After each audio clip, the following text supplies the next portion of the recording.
जय शिवराय. आता आपण आहोत शिवतीर्थासमोरील श्री छत्रपती संभाजी महाराज क्रीडांगणामध्ये. आता आपण माझ्या पाठीमागे बघू शकतात त्या ग्राउंडची अवस्था काय आहे.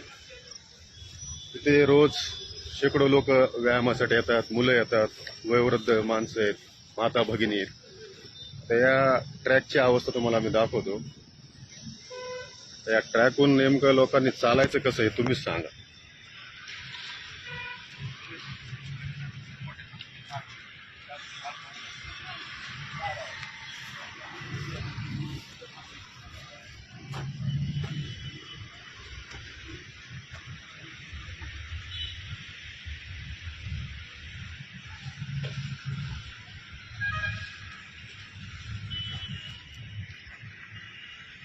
मी अवस्था पाहिली याच्या ग्राउंडची.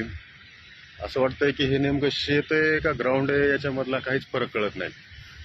त्यातून चालायचं कसं, तर बसायचं कसं, व्यायाम करायचा कसा, या ग्राउंडची अत्यंत दयनीय अवस्था आहे. इथल्या राजकारणी लोक इथं येतात, फोटो काढतात, निघून जातात. आम्ही त्यांनाही वारंवार सांगितलं की बाबा त्या बॅक साईडला एक गेट आहे, त्या गेटला कुलूप लावा, या समोरच्या याला पण कुलूप लावा. पण ते फक्त येण्यापुरं तेवढं गोष्टीपुरती गोष्ट होती आणि ते निघून जातात पुन्हा. आता ही अवस्था तुम्ही ग्राउंड पाहू शकता. हे नेमकं असं वाटतं की शेत नांगरलंय, ही अवस्था आहे ग्राउंडची. या पहिले बी आम्ही प्रशासनाला सांगितलं की हे ग्राउंड राजकीय सामाजिक कुठल्याही कार्यक्रमाला देण्यात येऊ नये.